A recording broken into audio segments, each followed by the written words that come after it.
Hi, all. Let's start today's session with the poem The Canonization, written by John Donne. The poem The Canonization, it belongs to the genre metaphysical poetry. Originally written and published in the year 1633, it stands a clear, telling example of metaphysical poetry.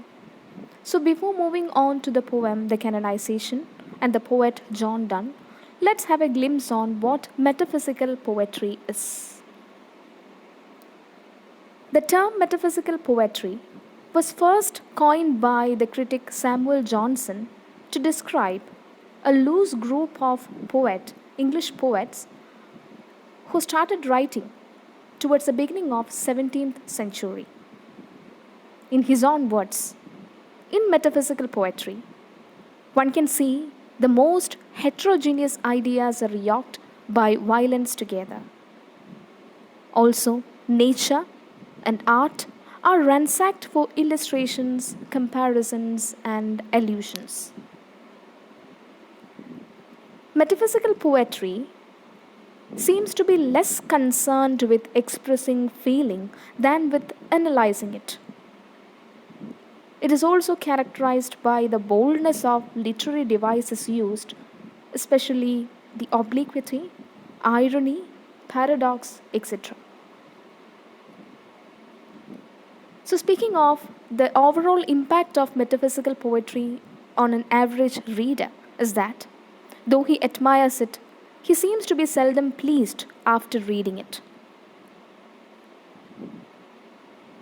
There is a judicious blend of emotion and intellectual ingenuity characterized by the usage of conceits and wits, but we can see that sometimes there is a violent yoking together of apparently unconnected ideas, and the reader seems to be startled out of his complacency and is forced to ponder over the real argument of the poem. Now, moving on to the poet John Donne. John Donne is considered as the preeminent representative of metaphysical poets, who is well known for his use of conceits, witticism, and illusions. He affects the metaphysics, that is what Dryden said on him. He affects the metaphysics not only in his satires, but in his amorous verses, where nature only should reign, and perplexes the mind of the fair sex in the nice speculation of philosophy.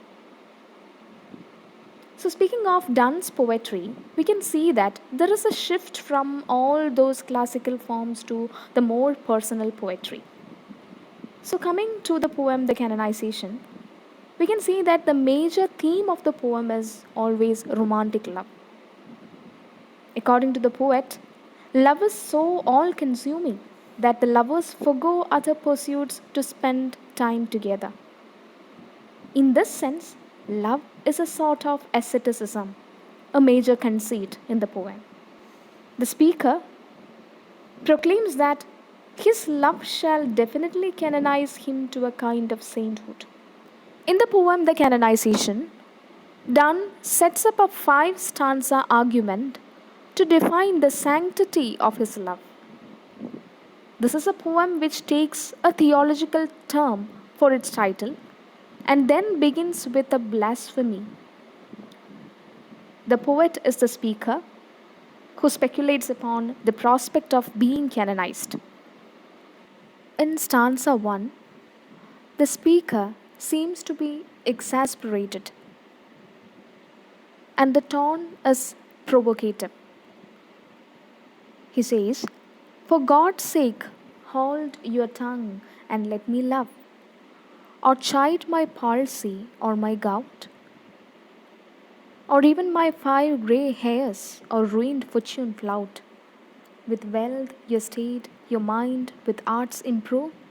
Take you a course, get you a place, observe his honor or his grace, or the king's real or his stamped face.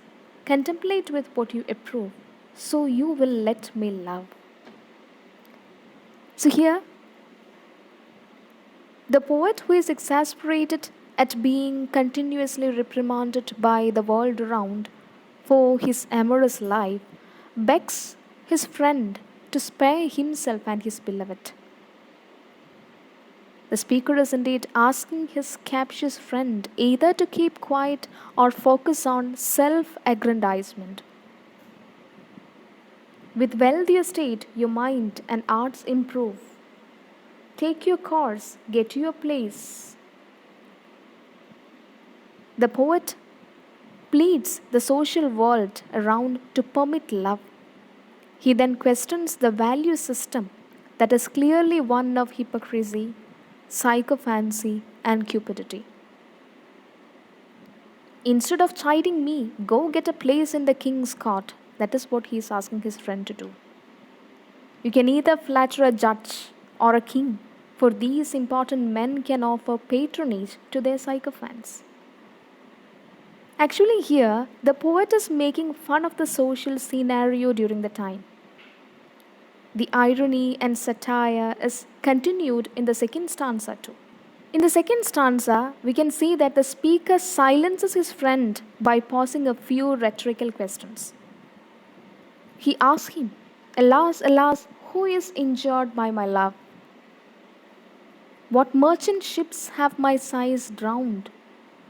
Who says my tears has overflowed his ground? And when did my coals of forward spring remove? When did the heats which my vein fill add one more to the plague bill?" He says he cannot find any one injured by his love, or any merchant ships drowned by the sighs of his love. He says that he cannot find any ground overflowed with his tears, or the heat of his love has not created a plague. He says that the world runs normally, and what harm is caused when he and his beloved is indulged in love. Even soldiers find wars, and lawyers find out still lawsuits. Litigious men which quarrels move, though she and I do love. So, more than the mere act of silencing, the poet here has employed an ironical strategy of subversion. The speaker here makes fun of the value system here. So, moving on to stanza 3, the speaker asks the world to call him and his beloved either a fly or a taper. The world around might see them as flies, small and insignificant, but in our own estimation, we feel that we are the eagle and the dove. Call us what you will, we are made such by love. Call her one, me another fly. We are tapers too, and at our own course die. And we in us find the eagle and the dove. The phoenix riddle has more wit by us. We two being one are it. So to one neutral thing both sexes fit, we die and rise the same and prove mysterious by this love. The world around might see us as flies, small and insignificant, but in our own estimation, we feel that we are the eagle and the dove. Though we die as tapers, we also rise again like the legendary phoenix. The eagle and the dove gets united to form an androgynous being or self. Moving on to the stanza 4, here Donne comments on the character of the love. He says we can die by it if not live by it. And if unfit for tombs and hearse our legend be, it will be fit for verse. He says that the character of the love shall bring about the canonization or sainthood. And if no piece of chronicle we prove, we will build in sonnets pretty rooms. Their love shall elevate them to a sphere above everyone else. If a life is not fit for the tombs and hearse, it will be fit for poetry, and we shall build in sonnets pretty rooms. As well, a well wrought urn becomes the greatest ashes as half acre tombs, And by these hymns all shall approve us canonized for love. Just like the well wrought urn does as much justice to a dead man's ashes, the poem about the speaker and his beloved will get them canonized. And in stanza 5, the speaker here speculates upon the prospect of getting canonized, and thus invoke you whom reverent love made one another's hermitage, you to whom love was peace that now is rage, who did the whole world soul contract and drove into the glasses of your eyes. Countries, towns, courts, beg from above a pattern of your love. Here, he thinks about the getting canonized. When they get elevated and canonized, every one shall invoke them and speak of the hermitage the lovers have created. The lovers shall be uplifted to the heaven and they shall look down on the earth. Also, they can hear the prayers from everyone. And finally, they shall be hailed as epitomes of divine love. And every one in the world shall beg a copy of their love.